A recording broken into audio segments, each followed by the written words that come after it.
ya qadimal ihsan, ya qadimal ihsan.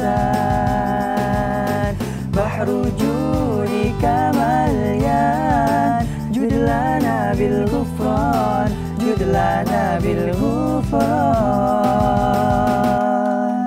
Assalamualaikum warahmatullahi wabarakatuh. Kembali lagi bersama kami Hamanis. Saya Hanan. Saya Manan. Misalnya mana?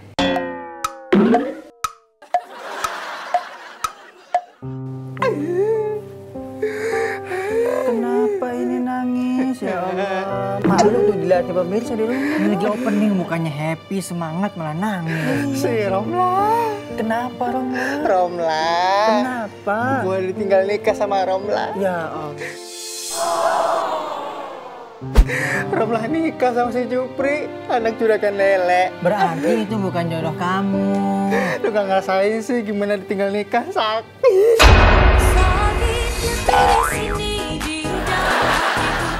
Ingat ya, ketika seseorang mencintai, kemudian Allah buat hatinya patah, itu petanda Allah sedang menyelamatkannya dari orang dan cinta yang salah. Udah gak usah nangis. Simpan air matanya buat orang yang benar-benar sayang dan berjuang buat kita.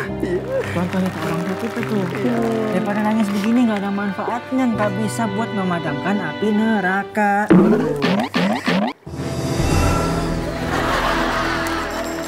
Emang ada air mata yang bisa memadami api neraka? Ada.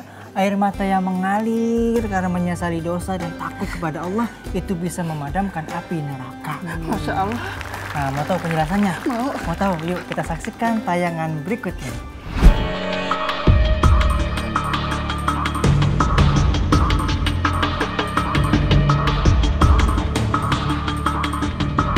Pemirsa Khazanah, menangis karena menyesali dosa dan takut kepada Allah menjadi tanda keseriusan seorang mukmin bertaubat kepada Allah Subhanahu wa taala.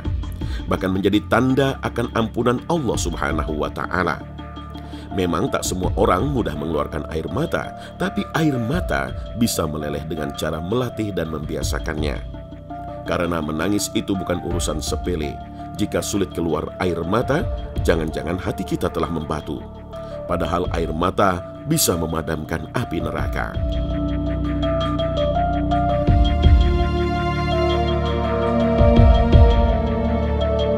Nabi SAW bersabda, sesungguhnya Allah tidak akan menyiksa karena air mata atau kesedihan hati, tetapi akan menyiksa atau menyayangi karena ini. Beliau menunjuk lidah. Tetesan air mata karena syukur dan karena takut kepada Allah Subhanahu wa taala mampu memadamkan lautan api. Tangisan inilah yang paling jujur dan paling kuat menggambarkan hati yang takut.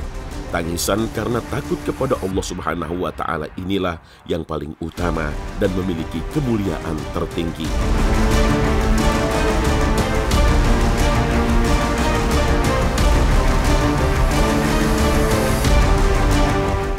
Nabi SAW bersabda, tidak akan masuk neraka seorang laki-laki yang menangis karena takut kepada Allah hingga susu kembali masuk ke dalam payudara.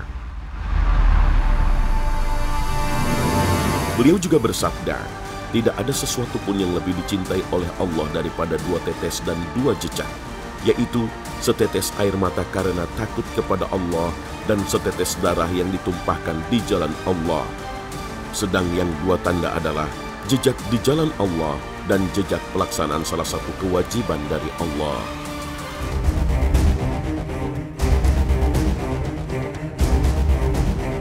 Dalam hadis lain Rasul SAW menjelaskan bahwa orang yang berzikir sendirian sambil berlinang air mata termasuk salah satu yang mendapatkan naungan dari Allah di saat tidak ada naungan lain selain naungannya. Ka'ab al-Ahbar, seorang sahabat Nabi, mengatakan, menangis karena takut kepada Allah hingga air mataku mengalir di kedua pipiku lebih aku sukai daripada bersedekah dengan emas seberat tubuhku.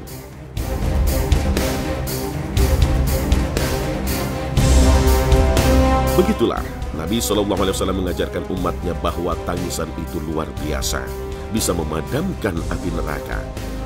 Tangis jadi bukti kelembutan hati, juga pertanda jauhnya kekerasan hati.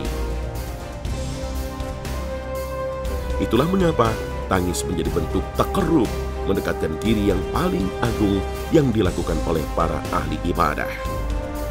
Oleh karena itu, dulu banyak orang yang dipuji dan dikenal karena tangisannya. Maka dalam sejarah Islam, ada nama yang disematkan kata tangisan pada namanya. Seperti Yahya al-Bakka, artinya Yahya yang banyak menangis. Juga Haytham al-Bakkar, atau yang banyak menangis. Sofwan bin Mahraz juga terkenal dengan julukan al-Bakkar, artinya orang yang banyak menangis. Wallahu a'lam.